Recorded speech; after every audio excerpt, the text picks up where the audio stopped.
জঙ্গি ফুয়াদকে আজকে জনতা ধাওয়া করেছে। ব্যাপারটা দেখে আমাদের অনেকের ভালো লেগেছে, কিন্তু শুধু এই একটুখানি ধাওয়াতেই জঙ্গি ফুয়াদের অপরাধ শেষ, অথবা এখানেই কি জনতা থেমে যাবে? আসুন আমরা সেই জিনিসটা একটু বিবেচনা করে দেখি। জঙ্গি ফুয়াদ কোথা থেকে এসেছে সেটার একটু ব্যাকগ্রাউন্ড আমাদের দেখা দরকার। আমরা শুনেছিলাম যে জামাতের তরুণ সমর্থক নেতাদের নিয়ে একটা পার্টি হচ্ছে, এবি পার্টি, যেখানে এরা মুক্তিযুদ্ধকে মেনে নেবে, একাত্তরের জন্য দায় নেবে না, ইত্যাদি ইত্যাদি ভালো ভালো কথা শুনেছি। এবং এটাও শোনা যায় যে ডিজিএফআই নাকি এই পার্টি তৈরি করেছে, আওয়ামী লীগ, অর্থাৎ আওয়ামী লীগ সরকারের এক ধরনের পৃষ্ঠপোষকতা ছিল এই জঙ্গি ফুয়াদকে তৈরি করার ক্ষেত্রে। কিন্তু দেখুন, আপনি ডিজিএফআই দিয়ে বা এই ধরনের কোনো সরকারি প্রতিষ্ঠান দিয়ে কখনোই আপনি মুক্তিযুদ্ধের পক্ষের কোনো দল বা কিছু তৈরি করতে পারবেন না। কারণ যে ছেলেটা ডিজিএফআই তে ঢোকে, আর্মিতে ঢোকে, সেই তো এই যে আমাদের সার্বিকভাবে যে আমরা জঙ্গিবাদ দ্বারা আক্রান্ত, জঙ্গি মতবাদ দ্বারা আক্রান্ত, সেখান থেকেই তো এই ছেলে মেয়ে যারা এগুলা রিক্রুটেড হয়, ওরা ওইখান থেকে উঠে আসে। সে আওয়ামী লীগের ঘরে জন্ম নিল না জঙ্গির ঘরে জন্ম নিল, আসলে মূল কথা হলো তার সার্বিক মানসিকতা তৈরির ক্ষেত্রে তো আওয়ামী লীগ সরকার 16 বছর 17 বছরে গুণগত পরিবর্তন করতে পারে নাই। ফলে এই সব এবি পার্টি তৈরির ক্ষেত্রে যারই ভূমিকা থাকুক, মোট কথা হলো যে কখনো সরকারি কর্মচারীদের দিয়ে এগুলা সম্ভব না। এটা হলো আওয়ামী লীগ পার্টিটাকেই করতে হবে, তাদেরকেই অনেক বেশি নিবেদিত প্রাণ হয়ে এখানে কাজ করতে হবে। কিন্তু এই এবি পার্টি তৈরি হওয়ার পর আমরা কি দেখলাম? আমরা দেখলাম যে এরা মূলত জামাতের যে সিনিয়র জঙ্গিরা আছে এদের চেয়ে অনেক বেশি ভয়ানক, অনেক বেশি বাকপটু, অনেক বেশি ঘৃণা সৃষ্টি করতে পারে। আপনি জঙ্গি ফুয়াদকে দেখেন না কেন, এই জঙ্গি ফুয়াদ আপনার 5 আগস্টের পরে ঢাকা শহরে সবচেয়ে বড় বেয়াদবদের মধ্যে একজন, একেবারে জঘন্য বেয়াদবদের মধ্যে একজন হিসাবে সে আবির্ভূত হয়েছে। তার সাথে ছিল জাহেদ, তার সাথে ছিল জিল্লুর অবশ্য পরে শিয়ানা মাল এখন থেমে গেছে, ভিন্নভাবে করছে বিএনপির হয়ে। তারপরে মুর্তজা, যাকে ইউনুস ওয়াশিংটনে পাঠিয়েছে। এরা খোদ ঢাকা শহরে বসে বাংলাদেশের সব ধরনের যা যা কিছু বাংলাদেশের সত্যিকারের প্রাণ, সেই মুক্তিযুদ্ধ, বঙ্গবন্ধু, শেখ হাসিনা, যাই কিছু বলুন না কেন, এদেরকে নিয়ে সবচেয়ে বেশি বেয়াদবি করেছে।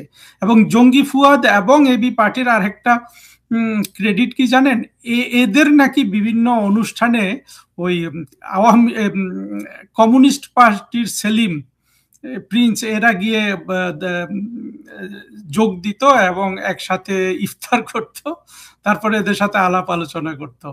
অথচ আমরা দেখলাম যে কোথায় মুক্তিযুদ্ধের পক্ষের একটুখানি সমর্থন তো করবে তা না, বরঞ্চ এই জামাতের নতুন যে জেনারেশন, এরা পুরনো জেনারেশনের চেয়েও ভয়ানক জঙ্গি। সেটা ফুয়াদকে দিয়ে যেমন বোঝা যায়, যে কোনো আপনি যুদ্ধাপরাধীদের আপনি সন্তানগুলাকে দিয়ে চিন্তা করেন। গোলাম আজমের ছেলে তো গোলাম আজমের চেয়ে 10 কাঠি সরেস। গোলাম আজমের তো এক ধরনের দৃঢ়তা ছিল, আপনার এক ধরনের কি বলবো ধীশক্তি ছিল। কিন্তু তার ছেলে তো বদ্ধ উন্মাদ, যে ছেলেটা এখন বাংলাদেশকে চালাচ্ছে, আজমি। এই আজমিরা কিন্তু আবার দেখবেন যখন ওরা বিপদে ছিল আওয়ামী লীগ সরকারের সময় অনেক ভদ্র ছিল, কিন্তু সে ওই কিন্তু সুযোগ পেয়ে সে খোলস থেকে বের হয়ে গেছে। কিন্তু বিপরীত দিকে চিন্তা করেন, এই যে 24-এর যে আমরা জুলাইতে যে জঙ্গি উত্থান দেখলাম, এখানে দেখবেন যে আওয়ামী লীগের অনেক নেতার সন্তানরা, অনেক ক্রিকেটার এরা কিন্তু জঙ্গিদের সাথে রাস্তায় নেমে গেছে। আপনি কি কখনো কল্পনা করতে পারেন যদি আওয়ামী লীগ জঙ্গিদের বিরুদ্ধে একটা প্রতিরোধ গড়ে তুলতে পারে, একটা আন্দোলন তৈরি করতে পারে, যেসব জামাতের নেতা আছে, বাংলাদেশের চিহ্নিত জঙ্গিরা আছে, তাদের কোনো সন্তান এদের সাথে যোগ দিবে না? কোনোদিন যোগ দিবে না। এর কারণ হলো জঙ্গিরা অনেক বেশি নিবেদিত প্রাণ। তাদের এই যে ঘৃণা এবং অশান্তিটাকে চিরস্থায়ী করার জন্য তারা যে পরিমাণ নিবেদিত প্রাণ, আমাদের মুক্তিযুদ্ধের পক্ষের শক্তি সেইটার তো ধারে কাছে নাই। তারা রাষ্ট্র ক্ষমতাটাকে মনে করে যে আমার রুটি রুজি, আমার দুর্নীতি এইসবের মানে ইয়ে, কিন্তু আসলে তো সেটা হওয়া উচিত ছিল না। বাংলাদেশের মতো দেশে আওয়ামী লীগের জন্য রাষ্ট্রটা শাসন করা অনেক কঠিন। সেখানে প্রতিটা মন্ত্রীরাই তো আসলে রাজনৈতিক সরকারি ক্ষমতাটা ভোগ করে, বা যাদেরকে বিভিন্ন সরকারি প্রতিষ্ঠানের প্রধান বানানো হয়, তো তাদেরকে অনেক বেশি নিবেদিত প্রাণ হওয়ার কথা না? সেটা কি আমরা হয়েছিলাম? না, আমরা হইনি। কিন্তু তারপরও জঙ্গি ফুয়াদদের উপর বিপদ কিন্তু ধেয়ে আসছে। কিভাবে ধেয়ে আসছে চিন্তা করেন। আজকে বাংলাদেশের মানুষ কেন জঙ্গি ফুয়াদদের পেছনে গেছে? বাংলাদেশের মানুষ মূলত জঙ্গি ফুয়াদদের কাছে গেছে কারণ ওই যে একটা কথা তারা জেনে ফেলেছে যে বেহেশতে গেলেই ৭২ হুর তার জন্য রেডি। এটা তো বাংলাদেশের পুরুষগুলা শুনে ফেলেছে, তাই না? মোটা দাগে যেই দেশের পুরুষ বা মানুষ আপনার শেয়ার বাজারের যে আপনার ফটকা কারবার হয় সেই লোভ সামলাতে পারে না, সেই দেশের মানুষ যখন জানে যে বেহেশতে গেলেই ৭২ হুর পাওয়া যাবে, এবং সেটা আসলে আছে কি নাই সেটা তো তার আসলে শেয়ার বাজার থেকে তো সবাই উপকৃত হয় না এই এই ফটকা কারবারে গিয়ে। তারপরেও তো হাজার হাজার মানুষ কিন্তু লাইন ধরে। তো এই পুরুষগুলা শুনে ফেলেছে না যে ওইখানে গেলে ৭২ হুর, এই লোভ থেকে তো সে সরতে পারবে না কোনোদিন। কিন্তু এই লোকগুলা যারা তাকে একটা রাস্তা দেখিয়ে দিচ্ছে যে এই জায়গায় ৭২ হুরের কাছে যেতে হইলে আমার তরিকায় আসো, জামাত, হেফাজত, বাংলাদেশের যারা জঙ্গিরা আছে তারা তো এই রাস্তাটা দেখিয়ে দিয়েছে, এবং এই জন্য মানুষ কিন্তু ওদেরকে ভালোবাসে।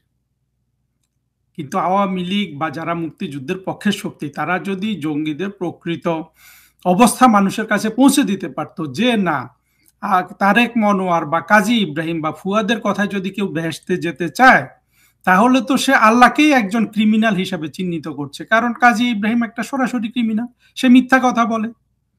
তারেক মনোয়ার এরা যে কত মিথ্যা কথা বলেছে পাবলিকলি সবাই জানে। আমির হামজা মিথ্যা কথা বলে। অর্থাৎ এইসব ক্রিমিনালদের কথায় যদি কেউ বেহেশতে যাবে সে তো আল্লাহকেই ক্রিমিনাল তৈরি করে ফেলতেছে। এই জিনিসটা যদি সত্যিকার একবার মানুষের মগজে ঢুকিয়ে দেয়া যায় তাহলে চিন্তা করুন তো এই জঙ্গিগুলোর কি বেহাল দশা হবে।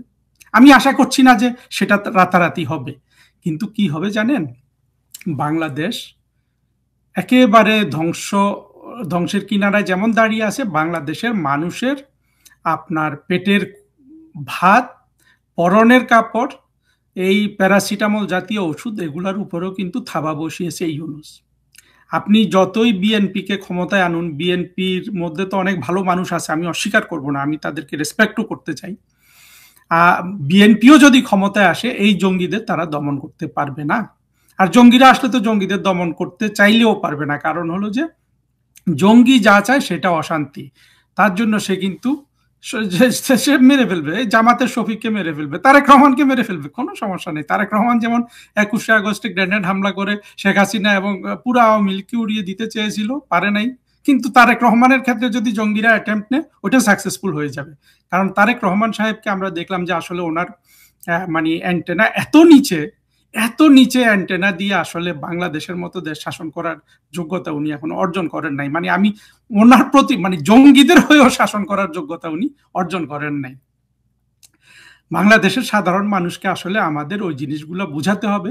যতক্ষণ আমরা না বুঝাই ততক্ষণ মানুষের যখন আপনার জঙ্গিদের পাশে থাকবে ঠিকই, কিন্তু যখন তার সত্যিকারের ক্ষুধার জ্বালায় সে জ্বলতে থাকবে তখন সে একটু হলেও চিন্তা করবে, হায় রে, ইউনূস আমাকে শফিকের তরিকায় ইয়েতে যেতে বলে, বেহেশতে গিয়ে ৭২ হুরের সান্নিধ্য লাভ করতে বলে, কিন্তু ইউনূস তো নিজে হাদিসে যে সর্বোচ্চ সংখ্যক বলা আছে ৮,০০০ হুর, সে এই দুনিয়াতেই সেটা ভোগ করে ফেলছে। কিভাবে? পশ্চিমারা এমন ব্যবস্থা করে দিয়েছে ইউনূসের কোটা আর ৭২-এ সীমাবদ্ধ নাই, সে কিন্তু এই ৮,০০০ই কিন্তু পৃথিবীতে লামিয়াকে সে কি করছে আমরা দেখছি না? মানে পর্দার আড়ালে পর্দার সামনে, এটা বাংলাদেশের মানুষ দেখেছে না? এই ধরনের চাতুর্য, এই লোভী বদমাশগুলা বাংলাদেশকে যে দখল করে ফেলছে, এটা বাংলাদেশের সাধারণ মানুষ তার পেটের ক্ষুধা যখন একটু একটু বাড়বে, তার যে ছেলেটা বিদেশে যেতে পারতো সে বিদেশে আর যেতে পারছে না, ইউনূসের কারণে সবাই ভিসা বন্ধ করে দিয়েছে। সে আশা করছিল ইউনূস আসলে একেবারে সবাই এসে বাংলাদেশে দূতাবাস খুলবে আর তার ছেলেকে ডেকে ডেকে ভিসা দেবে। এবং ইউনূসও কিন্তু এই জচ্চুরিগুলো করেছে, মানুষের সাথে করেছে না? বারবার বলে যে বাংলাদেশের এই তরুণরা সারা বিশ্ব দাবড়ে বেড়াবে, ওইখানে যাবে, তার কাছে কান্নাকাটি করছে বিদেশিরা এসে, আপনি আমাদেরকে তরুণদের দেন, তরুণদের দেন। এবং বাস্তব অবস্থাটা হলো যে ভিসা ভিসা বন্ধ করে দিচ্ছে। মানুষ যখন দেখবে যে ইউনূসের এই কথাগুলো যে আসলেই চরম নিষ্ঠুরতা একটা দরিদ্র দেশের সাথে, একটা দরিদ্র জাতির সাথে, তখন ইউনূসকে বাংলাদেশের মানুষ কি করবে বলুন তো? এই যখন মানুষের উপলব্ধিটা আসবে, তখন কিন্তু জঙ্গি ফুয়াদকে আজকে যেভাবে আপনার ছেড়ে দিয়েছে, এইভাবে কিন্তু আর ছেড়ে দিবে না। জঙ্গি ফুয়াদ বলুন, অথবা নাস্তিক জঙ্গিগুলা বলুন, জাহেদ, সলিমুল্লাহ, ফরহাদ মজার, ও যদি মরে না যায় শফিক রেহমান, তারপরে এইভাবে আরো অসংখ্য নাস্তিক জঙ্গি আছে না জামাতে ইসলামের সাথে, এগুলোকে বাংলাদেশের মানুষ ঠিক সেই ব্যবস্থাটা করবে, যে ব্যবস্থাটা ইতিমধ্যে সারা পৃথিবী জঙ্গিদের করে দেখিয়েছে। কি কারা করে দেখিয়েছে? প্রকৃষ্ট উদাহরণ সৌদি আরব, প্রকৃষ্ট উদাহরণ রাশিয়া, ফ্রান্স, পাকিস্তান, এরা সবাই জঙ্গিদেরকে রাস্তায় মেরে ফেলেছে না? শুধু পাকিস্তান যে কত জঙ্গি রাস্তায় মেরেছে, এইটা আপনারা শুধু একটু হিসাব করে দেখবেন। যে রাষ্ট্রটা জঙ্গিদের ব্যবহার করে, উৎপাদন করে সুযোগ মতো, প্রয়োজন মতো, সেই রাষ্ট্র কিভাবে জঙ্গিদের রাস্তায় মেরে ফেলে গুলি করে, এটা একটু আপনারা নিজেরা খোঁজ করে দেখবেন। আমাকে এগুলো নিয়ে এত খোঁজ করতে বলবেন না, এগুলো এখন অনলাইনে আপনি সহজে এগুলো পাবেন। ঠিক সেই ব্যবস্থাটাই বাংলাদেশের মানুষ, এই ফুয়াদ বলুন, সেই নাস্তিক জঙ্গি বলুন, আস্তিক জঙ্গি বলুন, যারা বাংলাদেশের মানুষের আজকে সর্বনাশ করেছে, যারা বাংলাদেশের মানুষকে ভুল বুঝিয়েছে, যারা বাংলাদেশের মানুষের আপনি নির্বুদ্ধিতা বলতে পারেন, অশিক্ষা বলতে পারেন, চিন্তাহীনতা বলতে পারেন, অথবা ইনোসেন্সও বলতে পারেন। হ্যাঁ, এইগুলোর সুযোগ নিয়ে যারা বাংলাদেশটাকে এইভাবে দখল করেছে, তাদেরকে বাংলাদেশের মানুষ কিন্তু ওই শার্লি হেবদোতে জঙ্গি আক্রমণের পর ফ্রান্সের পুলিশ যেভাবে সবগুলা জঙ্গিকে রাস্তায় মেরে ফেলেছে, এই বাংলাদেশের সাধারণ মানুষ কিন্তু ফুয়াদের মতো জঙ্গিকে রাস্তার মধ্যে মেরে ফেলবে, এটা একটু মনে রাখবেন। ব্যারিস্টার ফুয়াদ, তাকে তার সামনে প্রকাশ্যে ভুয়া ভুয়া বলে তাকে সেখান থেকে তাড়িয়ে দিয়েছে, এক ধরনের পালিয়ে আসতে বাধ্য হয়েছে ব্যারিস্টার ফুয়াদ। এইটা আসলে খুবই প্রয়োজন ছিল। তার মানে যারা মুক্তিযুদ্ধর পক্ষের শক্তি, তারা তাদের বিবেক আসলে জাগ্রত হচ্ছে যে এইভাবে দিনের পর দিন একজন ব্যক্তি মুক্তিযুদ্ধ, স্বাধীনতা, এই দেশের মানে স্থপতি, বাংলাদেশের স্থপতি শেখ মুজিবুর রহমান, তাকে নিয়ে কটাক্ষ করে পার পেয়ে যাচ্ছে, এইটা আসলে চলতে দেওয়া যায় না। এই বিজয়ের মাসে তারা সেই সমুচিত একটা জবাব দিয়েছে। আমার বিশ্বাস ফুয়াদ সহ যারা স্বাধীনতা বিরোধী, যারা মুক্তিযুদ্ধ বিরোধী, এই দেশকে যারা স্বীকার করে না, তাদের আসলে রাজনীতি করার অধিকারই এই দেশে নাই। তারপরেও যেহেতু গায়ের জোরে এবং বর্তমান যে সরকার ব্যবস্থা, তারা যেহেতু তাদেরকে রাজনীতি করার সুযোগ দিচ্ছে, তাদের এই জবাবগুলো জনগণই দিবে, ভোটের মাধ্যমে দিবে। একটা লোক কতটা নির্লজ্জ হলে যে এই দেশকে স্বীকার করে না, যে বিজয় দিবস মানে না, যে ডিসেম্বর মানে না, যে স্বাধীনতা মানে না, সে আবার কতটা নির্লজ্জ হলে তাই মানে মানুষের কাছে গিয়ে ভোট ভিক্ষার জন্য যায়, যার এই দেশে রাজনীতি করারই অধিকার থাকার কথা না। সে যাচ্ছে এই দেশ পরিচালনার দায়িত্ব নেওয়ার জন্য, জনগণের কাছ থেকে জনগণের ম্যান্ডেট নেওয়ার জন্য।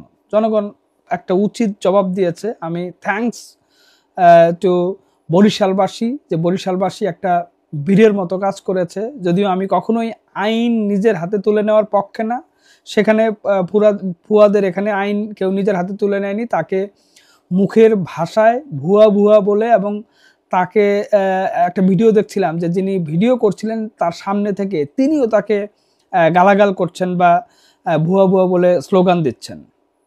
কিন্তু এই ফুয়াদ শুধু একা না, এই ফুয়াদের মতো এই দেশে স্বাধীনতা বিরোধী, মুক্তিযুদ্ধ বিরোধী, বঙ্গবন্ধু বিরোধী অসংখ্য লোক আনাচে কানাচে ছড়িয়ে আছে। তাদের প্রত্যেককেই আমার মনে হয় যে এইভাবে ফুয়াদের মতো একটা জবাব দিতে হবে। জবাব দিলে তাহলে তারা একটা উচিত শিক্ষা পাবে। 2024-এর 5 আগস্টের পর থেকে আমরা দেখেছি যে মুক্তিযুদ্ধকে বাতিল করার জন্য আপ্রাণ চেষ্টা করেছে একটি দল, একটি পক্ষ। মুক্তিযুদ্ধকে ছোট করে 47-কে এনেছিল, মুক্তিযুদ্ধ ছোট করে 24-কে সামনে এনেছে। এখনো সেই প্রচেষ্টা চলছে যে চলছে না যে তা না। বঙ্গবন্ধুকে নিয়ে কটাক্ষ, মুক্তিযুদ্ধ নিয়ে কটাক্ষ, মুক্তিযুদ্ধকে প্রতিরোধ যুদ্ধ হিসাবে বয়ান তৈরি করার চেষ্টা চলছে।